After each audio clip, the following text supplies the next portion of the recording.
Our top story tonight, the latest on a story we brought you earlier this week. Thanks for joining us. I'm Rich Pierce. A new system in place at a local high school to monitor where students are during the school day has some parents crying foul.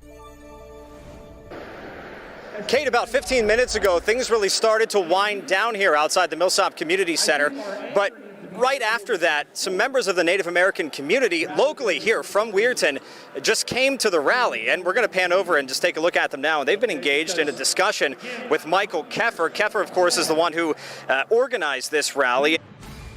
Breaking news in Steubenville right now. You're looking at a house fire on Lincoln Avenue through the lens of our tower cam. Lincoln Avenue is closed at Railroad Avenue right now as crews work on that fire. Not a lot of details at the moment, but we will keep you updated as we learn more. Severe Weather Team 9 coverage for you now as we take a live look outside through the lens of our tower cam, and it's a little bit of a better shot than earlier. You can kind of see some of downtown Steubenville if you look very low. It's a rainy one out there tonight, isn't it? We have had two tornadoes in two distinct areas today at least. Brian is going to have to help us out with how many tornadoes actually were reported today. The two that we have been getting the most info from so far, New Athens and Wintersville, we'll just call them New Athens tornado, Wintersville tornado for our purposes here, just kind of to describe them to you. And that one from the New Athens tornado, and that was sent to us via chime in. So that was that tornado that was in, of course, the New Athens area. It was also in northern Belmont County, southern Jefferson County. This photo sent to us of the Wintersville tornado. Joe Hickman sent this to us via chime in, and take a look at that funnel cloud. I mean, that is something that you don't see every day here in the Ohio Valley. You can see it just straight up and down, very, very obviously. And I am told we're going to go live to another one of our reporters in just a moment here. But for now, let's take a look at this photo again sent to us by Joe Hickman. He was traveling towards Steubenville, took that in Wintersville, and that one is the one that happened later. So if you're just tuning in, if you're expecting to see Jeopardy right now, we are live because we've had multiple tornadoes here in the Ohio Valley this evening. It all started around 5 o'clock. We've been on air with coverage constantly of these tornadic systems since then. Kate, Chief Culbertson, thank you so much. Let's go now to Tyler Madden. He is covering that Wintersville tornado and the damage therein. Tyler. We'll send things back to you. All right, Tyler, thanks so much. Tyler and Kate on scene right now. Claire O'Neill's out there too. We have more coverage coming up in just a little bit, and tonight at 10. And after the Olympics on WTOV9. Let's go now back to Brian Ivy. Guns were not the only topic discussed. In fact, there are some travel changes you should know about if you're planning on flying this summer. We have that for you on our website, WTOV9.com, along with our previous reporting on the issue of guns and planes. Yes, people who do not want to see the mascot phased out are expected to attend tonight's meeting. I was speaking with the organizer of last week's rally, and he said that he's got a number of questions he wants to raise to the Board of Education today. Namely, did the Board of Education have anything to do with the decision to phase out that logo? And here's a look at that logo. It's a cartoon Native American with red skin wielding a tomahawk, and that's something that some groups say is racist. The high school administration has said that is a racially insensitive logo, and they are going to begin phasing it out. However, on the other side, people are saying, no, that's part of Weir High's history, and they don't want to see it gone. In fact, it's been on uniforms very recently. In fact, we were told last week that the bowling team just purchased uniforms that had that logo as part of it. So we're going to get to the bottom of things here, and hopefully the Board of Education, somebody or the superintendent will speak to us tonight. Starting tonight's health check, since the coronavirus pandemic began, more than 1 million people have called poison control with COVID-19 related questions. That's according to the American Association of Poison Control Centers. The oldest bridge in West Virginia is in Elm Grove, and it's about to undergo a rehab project. Next week, Monument Place Bridge on National Road will close for an estimated year and a half. The work will not replace the historic structure, but functionally, it will be like new. Governor Mike DeWine enters what could be his final year in office, having, for a time at least, been one of the major faces in the fight against COVID-19 at the state level. But a lot has changed. A Senate bill limiting his powers and a reluctance by just under half the state to get the jab. Here's part one of my sit down at the governor's mansion. Senate Bill 22 stripped you of some of your power when it came to pandemic response and health orders. How big of a hindrance was that, and has that been? You know, I think at this point in the pandemic, I'm not aware of any state that's compelling anybody to get a vaccine. You've been very pro-vaccine the entire time. Red counties tend to have a lower vaccination rate. Of course, many of those people voted for you. Why is that, and is there anything that can be done party-wise to encourage? I think we're seeing across the country a real divide between more rural counties and more urban counties. Kate, the day-long journey may be coming to its end in the next hour or two. Right now, they are lowering the bridge onto those concrete piers, and when that's done, they'll have to weld the bridge to the top of those concrete piers. What's going to happen is tonight around 7 or 8, they're going to assess where they are. They could finish tonight. They could wait to finish tomorrow morning. But as the bridge sits right now, it is safe. They could drop things and move on right now, and it would be just fine overnight without any issue. And I'm going to step aside and let you see what workers are doing right now. And there are workers up there, and it's hard to see because they look awfully tiny. Now, this bridge reached its peak at about 4 o'clock today. And ever since then, they have been lowering it ever so slowly. In fact, when you watch it, it's nearly imperceptible to the eye how much that bridge is actually moving. But when you compare it to where we were a couple of hours ago, there is certainly a difference. I don't believe Weirton, West Virginia needs to cave in to the cancel culture. Yes, I believe the logo should be removed. The logo is a cartoon image of a Native American holding a tomahawk. And while it's not officially the school symbol, it does appear on shirts, hats, and even uniforms. Was never intended for any type of racism, offensiveness, or anything like that in that manner. This right here, from my understanding, was chosen because of what an Indian represents. An Indian represents a warrior, strength, pride, and spirit. Michael Keffer is a 1997 Weir High grad and the organizer of the rally. He's not happy with last week's announcement that the high school would begin phasing out the logo. You had told me before you're willing to potentially pull your kids out of sports, potentially switch schools over this. Is that still the case? That very well could be the case. And that's not just coming from me.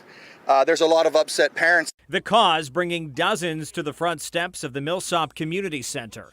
I'm out here because that Indian is not bothering anybody. They want to change our history. It's not about the sign, it's just history. I don't like that. I think it's terrible what they're doing. I was a Red Rider, and all my life I was a Red Rider. And I don't like somebody telling me I'm not going to be able to wear this logo that I'm wearing on my hat. I think it's crazy. I mean, are the Native Americans complaining about us? Who's complaining about us? I mean, you know, okay, so they did it down in Washington, D.C. They're going to do it in up to Cleveland Indians. I never thought it would come to Weirton, West Virginia. I do hear the other side, and I invite those people to come down here, you know, for a friendly debate. Debate they did. Multiple members of Weirton's Native American community and supporters came in opposition.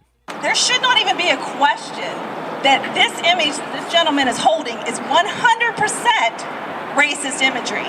As we stand here, this whole crowd of whatever you have, 50, 55 people, is here in support of this. The name itself, Red Riders, stands for like the redness in our skin and the genocide of receiving any red arms or scalps of Native Americans. I find it so funny that so many people believe that it is acceptably okay to keep this image. I don't, like, if you believe this image is perfectly okay and you see nothing wrong with it, I do believe you need to educate yourself on the history of Native Americans and understand why that's not okay.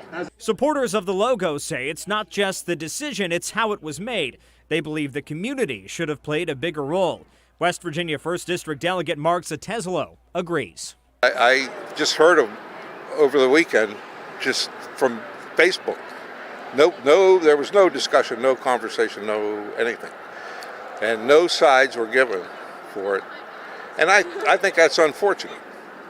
Do you believe the mascot is racist?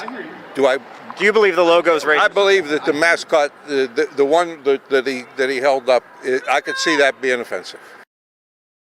After speaking with the other side, Keffer did say he would be in favor of making alterations to the logo. You can find the original statement from Weir High's principal on WTOV9.com. We did reach out to her and the superintendent today, but have not heard back. The school's official logo is the Block W. The date, May 29th. The place, Hancock County. The site, the Ergon facility in Newell. Flames shooting into the night sky. the second fire at the plant in as many months. I sat down with Hancock County Emergency Management Director Jeremy Ober to find out how the county is grading the response and if there is cause for greater concern. Late in the evening on May 29th, the call to 911, a fire at the Ergon plant in Newell. But what happens after the call?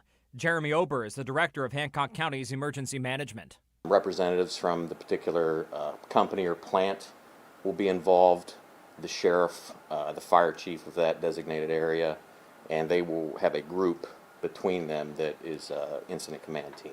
The team formed. The response started. It was somewhere in the neighborhood of 50 different public safety agencies from the tri-state area that responded. Everybody was professional and they knew exactly what they needed to do. A response for the second time in 2 months. A fire in a workshop broke out in April. No one was injured in that fire either. Does that concern you? Is that something that you're looking into and keeping a closer eye on now? It's not concerning.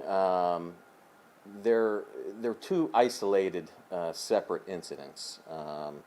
One was related to a warehouse, carpentry type facility that they have, and the other was more related to their operations. No injuries and nothing harmful emitted into the air and water, per the state DEP's communications with us and with State Senator Ryan Weld. There was nothing that they said that made me think or believe or led me to think that they, were taking any sort of actions in respect to Ergon related to an incident, whether it be this one or a past one. Now to communicating with the public. There were evacuations that night, and the county does use a swift 911 alert system that can send text messages to any citizens who have signed up. They can also send push alerts similar to Amber Alerts should the need arise. In this particular case, the area that was affected was mainly transient locations, to which patrol units on foot was the best method to notify them that they needed to leave the area. Crews were going door to door, but rumors about the severity of the issue spread online. One tweet from another local news outlet cited a sheriff's deputy at a checkpoint and called the scene at Ergon a ticking time bomb. In terms of kind of controlling the information flow then, is that something you'd like to see maybe better organized, or is that just kind of an isolated thing? I'd like to think that that's an isolated event. Generally speaking, I think with any type of incident, communications can always be a little bit better, though. Hancock's emergency management also uses social media to send alerts. We have links to social media accounts and information on how you can sign up for the swift 911 alerts on our website, WTOV9.com. Ergon did issue a statement to us just yesterday saying, quote, the company is cooperating with local and federal agencies in response to both incidents and working with the U.S. Chemical Safety and Hazard Investigation Board to fully investigate the causes and contributing factors to the process unit fire. Both the maintenance shop and process unit area are still shut down and will be reconstructed once investigations are complete. We have the complete statement on our website, WTOV9.com.